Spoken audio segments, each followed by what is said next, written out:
Assalamualaikum warahmatullahi wabarakatuh. Alhamdulillahi rabbil alamin. Wassalatu wassalamu ala ashrafil anbiya'i wal mursalin wa ala alihi wa sahbihi ajma'in. Amma ba'du. Bersyukur kita kepada Allah dengan mengucapkan alhamdulillahi rabbil alamin. Semoga kita mampu jadi hamba yang pandai bersyukur dan terus meningkatkan ilmu pengetahuan tanpa mengurangi niat kita untuk belajar walaupun lewat audio atau video ini, tanpa bertatap wajah.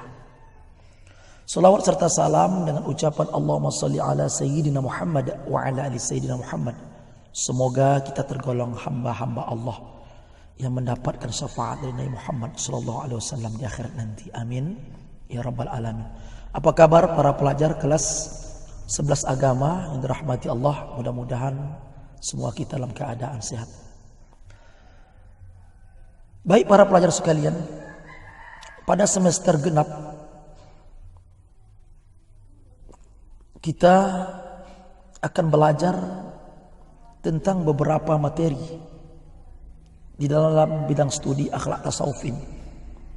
Di antaranya adalah tentang induk-induk akhlak terpuji, metode peningkatan kualitas akhlak, tasawuf, istilah-istilah tasawuf, tasawuf sunni dan tokoh ajarannya. Kemudian nanti bab yang terakhir, bab 11, adab bergaul dalam masyarakat. Nah, kali ini kita belajar tentang metode peningkatan kualitas akhlak. Apa itu akhlak? Ini mesti kita ketahui. Akhlak berasal dari bahasa Arab, yakni bentuk jamaknya dari khuluqun, yang berarti al-sajiyah, perangai, atau bi'iyah, kelakuan tabiat, watak dasar, atau al-mar'uah, peradaban yang baik, dan ad-din, agama. Sedangkan menurut istilah, akhlak itu dipendisikan oleh beberapa ahli, di antaranya Imam Al-Ghazali dan Ibnu Maskawai. Imam Ghazali berpendapat bahwa segala sifat yang tertanam dalam hati yang menimbulkan kegiatan-kegiatan dengan ringan dan mudah tanpa memerlukan pemikiran, tanpa pertimbangan. Begitu makna akhlak menurut Imam Ghazali. Sedangkan Ibnu Maskawai berpendapat dalam kitabnya Tahzibul Akhlaq wa Taqtirul A'ra bahwa akhlak adalah sikap jiwa seseorang yang mendorongnya untuk melakukan perbuatan-perbuatan tanpa melalui pertimbangan terlebih dahulu. Nah, dari definisi-definisi itu, baik definisi dikemukakan oleh Al-Ghazali maupun Ibnu Maskawai, keduanya menitikberatkan bahwa akhlak itu sesuatu yang instinktif dan mekanik.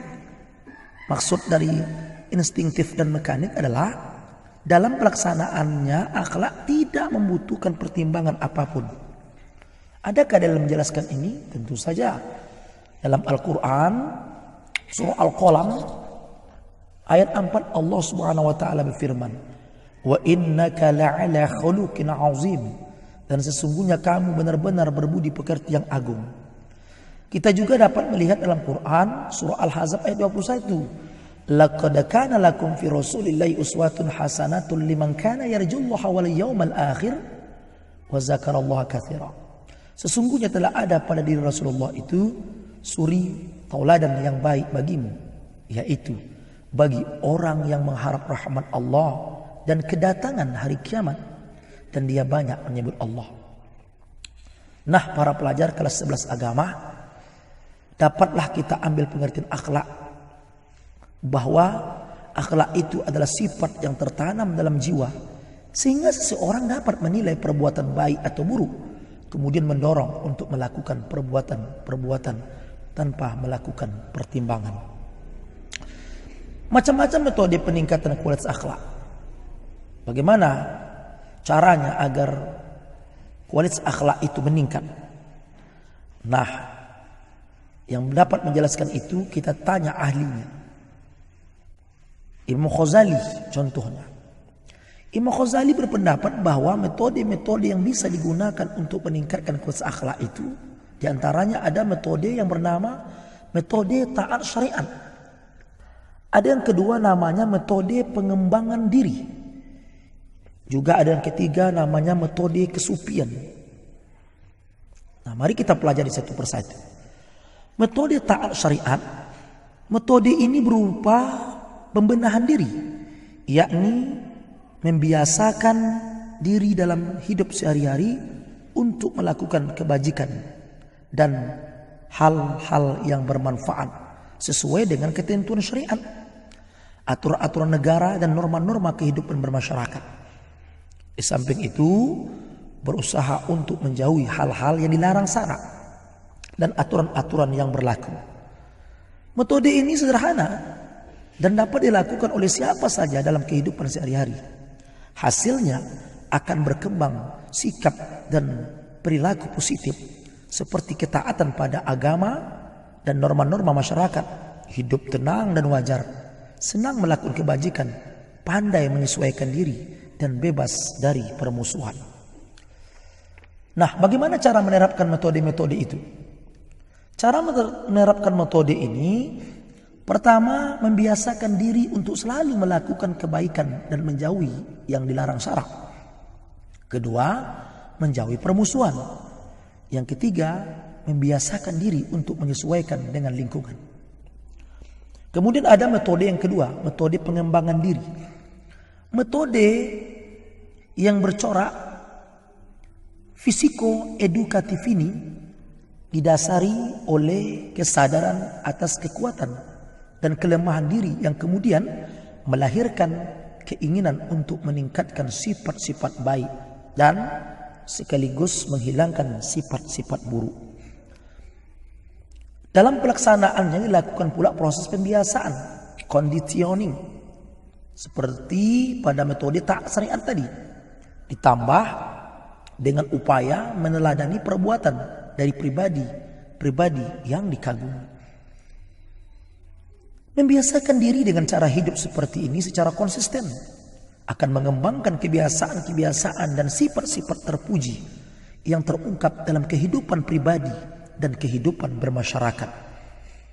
Metode ini sebenarnya mirip dengan metode pertama, hanya saja dilakukan secara lebih sadar, lebih disiplin dan intensif, serta lebih personal sifatnya daripada metode yang pertama tadi. Lalu bagaimana cara menerapkan metode pengembangan diri ini? Caranya, yang pertama berupaya meneladani perbuatan-perbuatan terpuji. Yang kedua, membiasakan konsisten untuk melakukan kebiasaan terpuji. Ketiga, berusahalah untuk meningkatkan potensi diri. Nah, metode yang terakhir, metode kesufian.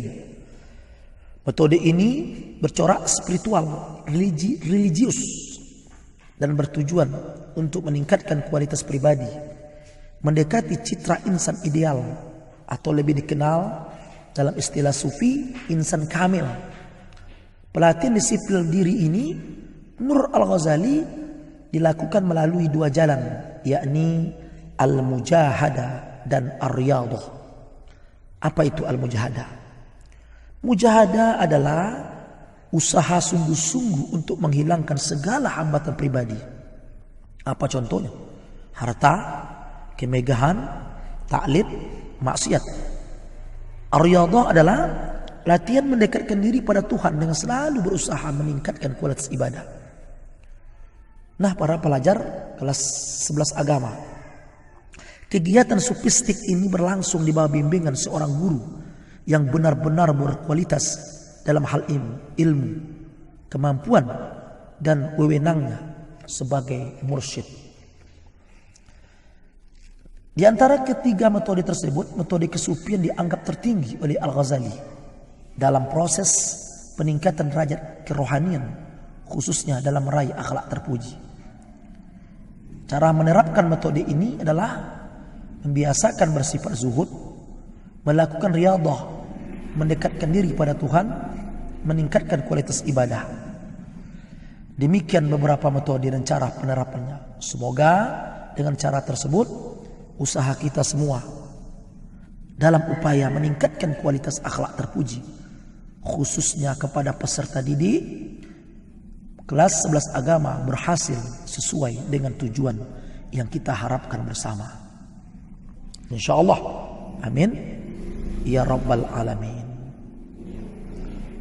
Demikian beberapa metode ataupun kajian kualitas akhlak yang dapat kita sampaikan. Nah, sebagai penutup, apa hikmah peningkatan kualitas akhlak ini? Adapun hikmah peningkatan kualitas akhlak adalah yang pertama, agar kita dapat membiasakan diri untuk selalu melakukan kebaikan dan menjauhi yang dilarang syara. Yang kedua, agar kita dapat meningkatkan kemampuan baik yang ada pada diri untuk menjadi pribadi yang lebih baik. Yang ketiga, agar kita dapat berinteraksi sosial diri untuk menyesuaikan dengan lingkungan. Yang keempat, dapat menjauhkan diri dari perbuatan permusuhan di antaranya. Yang kelima, dapat melaksanakan dan meningkatkan kualitas ibadah maghdah maupun ghairu maghdah. Demikian, semoga dapat dipahami. Jumpa lain kesempatan pada kajian kita berikutnya, dan kita ucapkan syukur kepada Allah serta ucapan salam kepada kamu sekalian. Sampai bertemu lain kesempatan. Wassalamualaikum warahmatullahi wabarakatuh.